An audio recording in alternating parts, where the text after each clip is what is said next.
कुषाण। पहलव के बाद कुषाण आए, जो युची एवं तोकरी भी कहलाते हैं। युची नामक एक कबीला 5 कुलों में बट गया था। उन्हीं में एक कुल के थे कुषाण। कुषाण वंश के संस्थापक कुजुल कदफिसेस था। इस वंश का सबसे प्रतापी राजा कनिष्क था। इनकी राजधानी पुरुषपुर या पेशावर थी। कुषाणों की द्वितीय राजधानी मथुरा थी।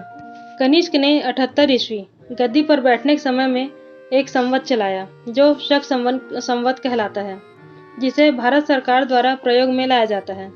बौद्ध धर्म की चौथी बौद्ध संगीति कनिष्क के शासनकाल में कुंडलवन, कश्मीर में प्रसिद्ध बौद्ध विद्वान वसुमित्र की अध्यक्षता में हुई। कनिष्क बौद्ध धर्म के महायान संप्रदाय का अनुयायी था। नोट: चीनी जनरल पेन चौआ ने कनिष्क को हराया। आरंभिक कुषाण शासकों ने भारी संख्या में स्वर्ण मुद्राएं जारी की, जिनकी शुद्धता गुप्त काल की स्वर्ण मुद्राओं से उत्कृष्ट है। नोट: कुषाणों ने सोने के सर्वाधिक शुद्ध सिक्के जारी किए। कुषाणों ने उत्तरी तथा उत्तरी पश्चिमी भारत में सर्वाधिक संख्या में तांबे के सिक्कों को जारी किया था। कनिष्क का राजवैद्य आयुर्वेद का विख्यात विद्वान चरक था, जिसने चरक संहिता की रचना की, जो भारतीय चिकित्सा शास्त्र का विश्वकोश कहलाता है।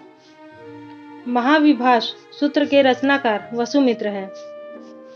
इसे ही बौद्ध धर्म का विश्वकोश कहा जाता है। कनिष्क के राजकवि अश्वघोष ने बौद्ध का रामायण बुद्धचरित्र की रचना की।